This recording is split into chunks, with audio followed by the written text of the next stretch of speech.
இந்த ரேவதி மாதேஸ்வரன் என்று சொன்னால் இந்த நம்முடைய உள்ளூரை இந்த தொகுதிக்கு சார்ந்தவர், படித்து பட்டம் பெற்றவர். நம்ம எந்த தேவையாக இருந்தாலும் நம்மளை தேடி வந்து செய்கின்ற ஒரு வேட்பாளர் தான் நமக்கு அறிவித்திருக்கிறார் தலைவர் அவர்கள்.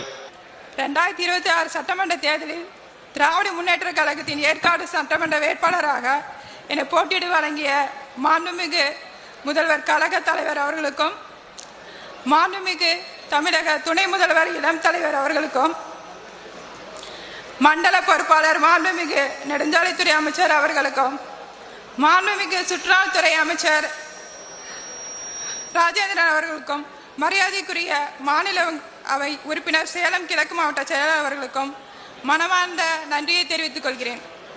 இந்த மக்களுடைய குறைகளை, ஏன் இன்னும் சொல்ல போனால் அடித்தட்ட மக்களுக்கு என்ன தேவை என்பதை உணர்ந்தவர், கிராமப்புறத்திலே பிறந்து வளர்ந்தவர் காரணத்தினாலே அப்படிப்பட்ட ஒரு வேட்பாளரை நம்முடைய தலைவர் தளபதி அவர்கள் அறிவித்திருக்கிறார்கள். கழக தலைவர் என் மீது வைத்துள்ள நம்பிக்கையை கழக உடன்பிறப்புகள் ஆதரவோடும் மக்களின் பேராதரவோடும் அதிகப்படியான வாக்குகளை பெற்று ஏற்காடு தொகுதியில் வெற்றி பெற்று முதல்வர் அவர்களின் காலடியில் வெற்றியை சமர்ப்பிப்பேன். நம்முடைய அருமை சகோதரி ரேவதி இங்கே வேட்பாளர் இல்லை. நம்முடைய போற்றுதலுக்குரிய கழகத் தலைவர் மாண்புமிகு தமிழ்நாடு முதலமைச்சர் அவர்கள் தான் வேட்பாளர்.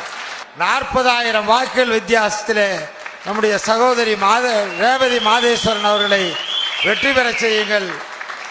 என்னை தங்கையாக, மகளாக, உங்கள் வீட்டில் பிள்ளையாக, உங்கள் குடும்பத்தில் ஒருவராக நினைத்து உதயசூரியன் சின்னத்தில் வாக்களித்து என்னை பெருவாரி வாக்கு வித்தியாசத்தில் வெற்றி பெற செய்யுமாறு உங்கள் பொறுப்பாடுகளை கேட்டுக்கொள்கிறேன்.